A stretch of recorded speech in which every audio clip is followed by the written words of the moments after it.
The trial of Karen Reed continues to move forward, and I think for a lot of us watching objectively, feeling like we have more questions than answers, and making it more and more hole ridden, if you will. They're trying to poke the holes in the story of the prosecution, and I think they're not doing too bad of a job. Joining me to discuss, Shavaun Scott, psychotherapist and author. What's been your reaction this last week? We've seen a lot of interesting testimony and a lot of things that just don't really seem to, I don't know, add up all that well for the prosecution of Karen Reed. Not saying there's a conspiracy going on, but Right. things just don't make a lot of sense. Yeah, there's an incredible need and an expectation for law enforcement and prosecutors to be impeccable in their work and to present an absolutely impeccable case. And with the reversal of the video, which they didn't own up front, I mean, it looks bad. And Yeah. yes, it may mean it's nothing other than sloppiness, but you can't convict somebody when there's sloppiness because that does raise doubt. Without a doubt. And that's where I want to kind of get some of your insight here on this. Because if you're already on the conspiracy road, all you need is one little tidbit to go, see, because this is off, Exactly. everything's off. And that's not how reality Exactly. works. But it does make me start to wonder a little bit in this case if either A, it's sloppy police work, or B, it was police not trying to, not killing John O'Keefe and planting the body somewhere, Yeah. but maybe realizing that, Karen did do this, and we just want to make it as evident as possible that that is what happened. But in the same point, doing that, um, you destroy the case, and Yeah. you get a lot of red flags. Do you think that's what's going on here? I mean, what's your analysis thus far? It does sound like that's very plausible. It's like they came to a conclusion because that was the most reasonable conclusion to come to. Although I would disagree, my feelings that she did this intentionally Hmm. to murder him. Sure. My best guess is she was so drunk. She doesn't remember what happened. She doesn't know what happened. Hmm. And she hit him accidentally, doesn't remember it. And, at this point, she's just going to claim she didn't do it, which I can understand her rationale for that. Yeah. Yeah, it doesn't mean that the police, that the people inside the home killed him and then covered everything up and all that. But is there reasonable doubt now? Yeah, very, very possible there is.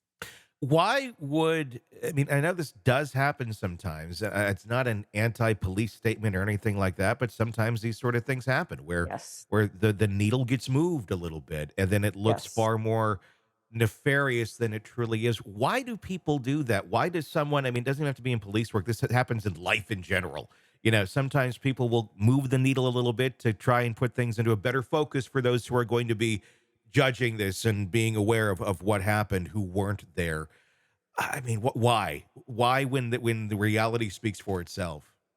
When I was young and naive, I really thought that the justice system was all about finding the truth, Mhm. and that everybody was working together in the court system, the defense and the prosecutors. We just want to get to the bottom of what really happened here. But over the years, I've seen more and more, evidence that it's about winning, and both sides really wanna win, Mhm. and I think therefore they end up not really shooting for the truth. They are prone to distortions, Yeah. whether they do it consciously or not. They wanna win. And that seems to be the driving force, not truth, but winning.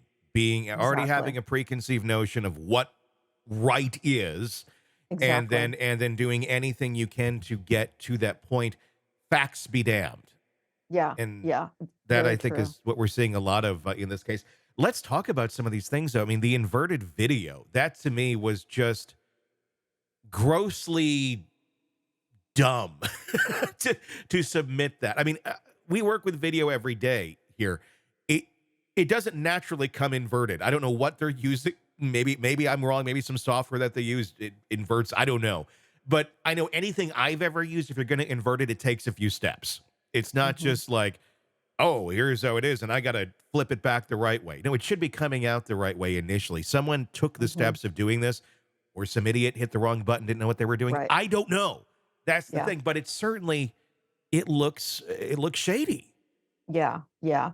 And if they had come in and owned it right up front, Mhm. "Oh, somebody did this improperly and it's inverted," well, that would come off different. Mhm. But not owning it looks bad. It does feed into the theory that they're all in this together. Yeah.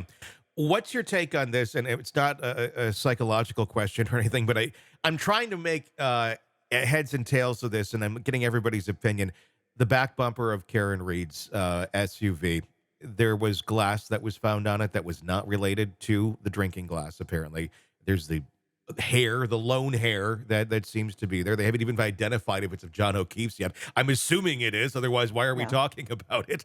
yeah. But how does something like that stay on the bumper of a vehicle when it was then driven 30 miles through a snowstorm and also towed 30 more miles through a snowstorm for a total of 60 miles?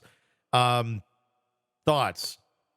Yeah, I'm no expert on that, and where Yeah. my mind went speculating, there could have originally been a lot of hair, Yeah. and maybe where it was exactly, how it got stuck there. It's to me, it's plausible, and if it does turn out to be John O'Keefe's hair, I think that's pretty damning evidence. Yeah. But at this point, we haven't heard the whole story, so we don't completely know. Well, you have microscopic pieces of taillight embedded in his clothing. So that's more than just a big chunk. That's like little pieces. Hmm. That what you mean that's like almost not plantable to have it Right. embedded in that sort of a way. That I don't know what to make of the other glass that's on the back of the vehicle. I'm not quite sure why that's there or how that's there. And it's I don't know. Again, there's just far more questions than answers it seems on this case, and it just gets more and more confusing. But they are certainly doing a good job of creating reasonable doubt. Yeah. Yeah.